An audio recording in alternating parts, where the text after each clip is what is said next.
Probablemente una de las uno de los logros más importantes de las transformaciones que ha tenido la justicia juvenil, no solo en la Argentina, en la provincia de Buenos Aires, en las otras jurisdicciones, sino en toda la América Latina, tiene que ver con que está fuera de discusión desde hace ya casi 20 años que todas las garantías del debido proceso se aplican a un imputado por un delito menor de 18 años, esto es un niño según las legislaciones de todos los países y el derecho internacional. No creo hoy que haya ninguna discusión respecto de que todas las garantías que se aplican a un adulto cuando el agente estatal fiscal le imputa un delito sean de aplicación a un niño. Lo que está planteado como dificultad, por lo menos en la práctica, porque yo creo que todavía no está suficientemente tematizado, desarrollado, ni en la doctrina ni en la jurisprudencia, es cuál es el alcance o el entendimiento que se da a la realización del debido proceso cuando el imputado es un niño en lugar de ser un adulto. Probablemente la explicación a que esto no ha sido todavía suficientemente desarrollado tenga que ver con que es una novedad. Si bien tiene 20 años, es una novedad. Quizás haya otros motivos, como que a veces las cuestiones que aparecen como autoevidentemente correctas, debe respetarse el debido proceso a un menor, no exigen de quien sostiene la posición explicaciones adicionales. Entonces, como si legislativamente, desde el punto de vista jurisprudencial y en la práctica, reconocer las garantías desde el punto de vista formal, esto que Ferraioli tanto ha trabajado, nos eximiera de indagar más profundamente respecto de qué significa cada una de las instancias o componentes de esta fórmula tan poderosa de debido proceso legal, cuando, insisto, el imputado es un niño en lugar de un adulto. En el sistema legal argentino, como todos saben, la cuestión adquiere tiene un segundo matiz que se refiere a la distinción que hace la ley nacional entre los niños menores de 18 años que son susceptibles de un castigo penal a partir de la declaración de su responsabilidad penal, estos quienes se encuentran entre 16 y 18 años, y quienes se encuentran por debajo de la edad penal mínima que, de acuerdo con la Observación General 10, la Argentina la ha establecido desde hace muchos años en 16. A partir de esta distinción, entonces, la cuestión de cómo se realiza el debido proceso legal para los niños requiere tener en cuenta estos dos momentos. Cómo se realiza el debido proceso legal para quienes en ningún caso van a ser susceptibles de una declaración de responsabilidad penal y de una sanción penal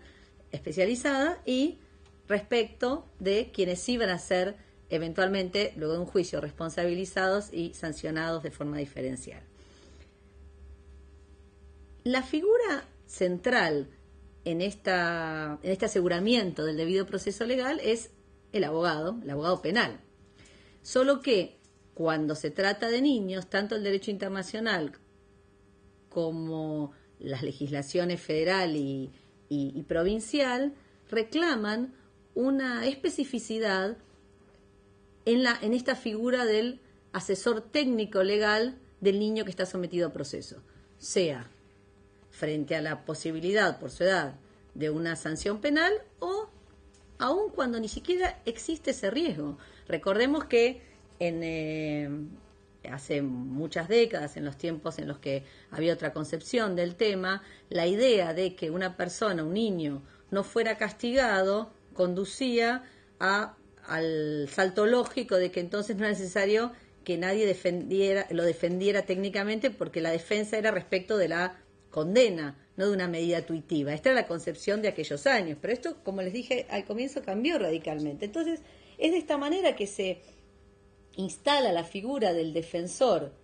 penal juvenil, que además la ley requiera que tenga un matiz diferencial respecto del defensor penal de adultos. A partir de esta centralidad de la figura del defensor penal juvenil como actor encargado de asegurar el debido proceso legal centralmente en la justicia juvenil, han surgido y surgen desde el punto de vista conceptual y en la práctica una cantidad de cuestiones que, si bien la figura ha sido objeto, insisto, de numeroso tratamiento legislativo y aún de referencias y consideraciones jurisprudenciales, es poca la doctrina que arroja luz sobre las características del perfil, los alcances de la función de este funcionario que ahora tiene tanta centralidad en la justicia juvenil. Y a mí me da la impresión de que la dificultad que se plantea en la caracterización del rol y de la función del defensor penal juvenil se relaciona con una cuestión no resuelta de esta nueva etapa que vive la justicia juvenil en la Argentina y en América Latina, que tiene que ver con resolver la tensión de cuáles son los fines y el sentido de la justicia juvenil. En otras palabras, si uno considera, y si pudiera considerar esto en términos abstractos, porque en rigor no podemos hacerlo porque tenemos todo un marco de derecho internacional que nos resuelve esta cuestión, pero por un instante pensemos que ese marco, pongámoslo por un instante de lado. Si nosotros en abstracto prefiriéramos un modelo nosotros me refiero a un país X, un modelo de justicia juvenil orientado a la sanción y a la represión de los delitos cometidos por menores de 18 años, desde un punto de vista retributivo, quizás con una retribución disminuida respecto de la que correspondería al adulto, en función de la menor culpabilidad del niño. Les diría casi como eran los sistemas antiguos de respuesta penal en el Código Penal argentino, una en las partidas. En rigor, si ese fuera el sentido de la intervención estatal, castigar menos, pero castigar claramente, y nada más, el perfil del defensor penal juvenil parecería tener que orientarse hacia una persona solamente encargada de asegurar el debido proceso legal, del mismo modo que aplicar la ley y asegurar el mejor resultado para su defendido, del mismo modo casi par conditio con un defensor penal de adultos. Ahora bien, si uno, insisto, también en abstracto, de forma especulativa, considerara que el sentido de la justificación de la justicia juvenil es la reintegración social del joven, previa declaración de su responsabilidad penal, entonces parecería que esa finalidad, que es la que justifica, que el Estado intervenga, dota al cargo, a la función de defensor penal juvenil de unos atributos adicionales, suplementarios de la mera función de agente que vela por el aseguramiento del debido proceso respecto de su defendido y la obtención del mejor resultado en términos penales procesales. Parece que este es el marco, o por lo menos a mí me permite tratar de comprender mejor cuál es el perfil y cuáles son los alcances del defensor penal juvenil. Pero lo planteé en términos conceptuales, teóricos, lo dije. El punto es que nosotros no tenemos en la Argentina ni en la provincia de Buenos Aires esa posibilidad, porque el derecho internacional y la legislación, gran parte de ese derecho internacional incorporado a la Constitución, y la legislación local y provincial, claramente establece que la función, la justificación de la intervención estatal respecto de un menor imputado a un delito no es su castigo, sino es su reintegración social. Razón por la cual, normativamente, debo concluir que el perfil del defensor especializado penal juvenil tiene un componente adicional al de mero gendarme, si se me permite la expresión, persona encargada de velar porque se respeten las formalidades del debido proceso legal y eventualmente obtener resultado menos disvalioso, solamente ese resultado en términos penales formales.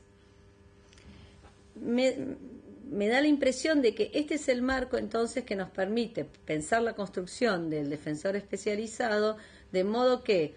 sea superador de la antigua intervención del asesor tutelar de menores en el proceso penal juvenil, que como representante legal del niño no realizaba los fines del debido proceso legal, porque su función legal era claramente otra, o la del defensor que se posiciona como un defensor que tiene una misión exactamente idéntica a la que tendría si su patrocinado, en lugar de ser un niño, fuera un adulto. La pregunta que subsiste es entonces cómo se construye, cuál es el contenido de esa especialización adicional a la formación, a los deberes técnico-legales. Y creo que la dificultad que por lo menos hoy se advierte en la Argentina en la construcción de este perfil, en la capacitación de los operadores y aún en las intervenciones que con mucho compromiso, con mucha vocación, con mucha dedicación, todos los defensores penales juveniles en el país demuestran todos los días en su trabajo. Me da la impresión, por lo que he conversado, que la dificultad radica en no comprender la relación entre el sistema de justicia juvenil y los deberes de protección especial del Estado, que el Estado tiene hacia la infancia, justificados hoy en el derecho internacional, no excesivos ni justificados como era antiguamente, para que todas las intervenciones estatales, aún dentro del marco penal, además permitan realizar unos fines como, en el caso que hablamos, de la reintegración social del joven. Claramente me parece que hay como una incomodidad o una molestia o una lectura de que si uno piensa en una intervención orientada a la reintegración social, eso implicaría regresar a modelos antiguos de intervención que se supone que el nuevo sistema quiso cambiar. Me da la impresión de que hay un error de enfoque. Si uno lee la Convención sobre Derechos del Niño, todas las normas internacionales, la legislación nacional y provincial, tanto en los tiempos antiguos, si se me permite la expresión, como en el presente, la preocupación central del Estado respecto del adolescente infractor es que no vuelva a cometer delito. Y el adolescente infractor no va a volver a cometer delitos si es que se interviene de forma adecuada, no solo porque se determine su responsabilidad penal y se respeten todos sus derechos fundamentales, esto es el presupuesto básico, sino además porque haya una intervención desde el orden no formal legal que permita que él se vuelva a conectar con su comunidad, que entienda el sentido de lo que hizo, que entienda lo dañoso de su conducta y que se reconcilie con la comunidad, como dije, a la que pertenece. Esta intervención no tiene contenido formal legal, tiene contenido social y de interdisciplinar. Y la justicia juvenil trata centralmente de eso. Y el defensor especializado tiene que tener registro y conciencia de que su intervención tiene que estar conectada con esta dimensión, aunque él no sea el especialista de la intervención social. Si la preclusión, la negación de este otro ámbito central de la justicia juvenil, mandado por el derecho internacional y por la Constitución, frustra los fines de la reintegración social del joven y, por lo tanto,